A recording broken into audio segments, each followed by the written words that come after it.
keluarga Imran adalah salah satu keluarga yang diberkati dan mulia dalam Islam yang disebutkan dalam Al-Quran, khususnya dalam surat Ali Imran. Kisah ini mencakup beberapa tokoh penting dalam sejarah agama, yaitu Imran, istrinya, dalam kurung, yang sering disebut sebagai Hannah, putri mereka Maryam, dalam kurung, Maria, dan cucu mereka Isa, dalam kurung, Yesus.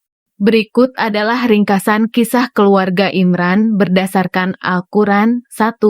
Doa istri Imran yang sangat salehah, mendambakan seorang anak yang dapat didedikasikan sepenuhnya untuk ibadah kepada Allah.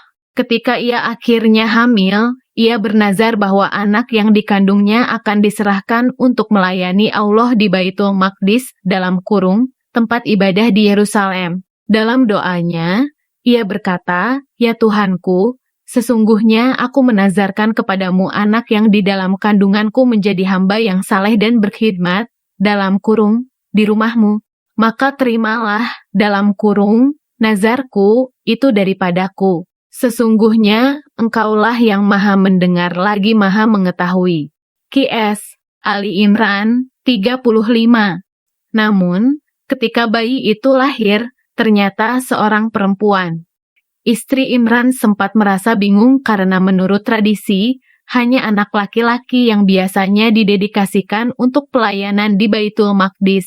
Meskipun begitu, Allah menerima nazarnya, dan bayi perempuan itu diberi nama Maryam, dalam kurung, Maria. 2. Kehidupan Maryam di Baitul Maqdis. Maryam tumbuh menjadi seorang perempuan yang sangat saleh dan diberkati oleh Allah. Ia ditempatkan di bawah pengasuhan Nabi Zakaria, seorang nabi yang juga merupakan suaminya, saudarinya. Nabi Zakaria sering menemukan Maryam dengan makanan yang tidak biasa di mihrabnya, dalam kurung, tempat ibadah. Ketika ditanya dari mana asal makanan itu, Maryam menjawab bahwa itu berasal dari Allah, karena Allah memberi rezeki kepada siapa yang Dia kehendaki tanpa batas. 3. Kelahiran Nabi Isa. Ketika Maryam dewasa, malaikat Jibril datang kepadanya dengan membawa kabar gembira bahwa ia akan melahirkan seorang anak laki-laki yang suci, meskipun ia belum pernah disentuh oleh seorang laki-laki. Maryam sangat terkejut mendengar kabar ini, namun Allah memberinya keyakinan bahwa itu adalah kehendak-Nya.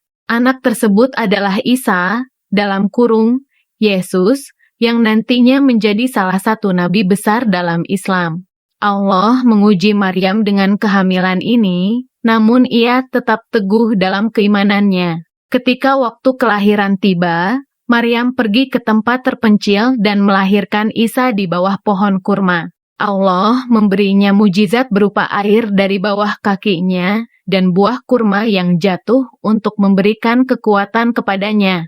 Setelah Isa lahir, Maryam kembali kepada kaumnya yang terkejut melihat dia membawa seorang bayi tanpa suami. Namun, bayi Isa berbicara di dalam buayan, mengatakan bahwa ia adalah hamba Allah yang diberikan kitab, dalam kurung, Injil, dan diangkat sebagai nabi. Ini adalah salah satu mujizat besar yang diberikan kepada Maryam dan Isa. Pelajaran dari kisah keluarga Imran. Kisah keluarga Imran mengajarkan banyak pelajaran penting.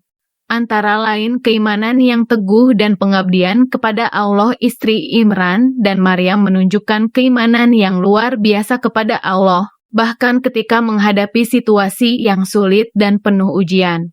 Kepercayaan dan ketundukan kepada kehendak Allah, Maryam menerima perintah Allah dengan penuh keikhlasan, meskipun itu berarti ia harus menghadapi kesulitan dan tantangan besar. Keberkahan dalam keluarga.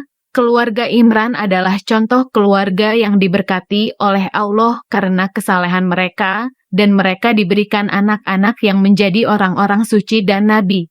Kisah ini adalah salah satu dari sekian banyak kisah dalam Al-Quran yang menunjukkan kebesaran Allah dan pentingnya iman, kesabaran, serta keikhlasan dalam hidup.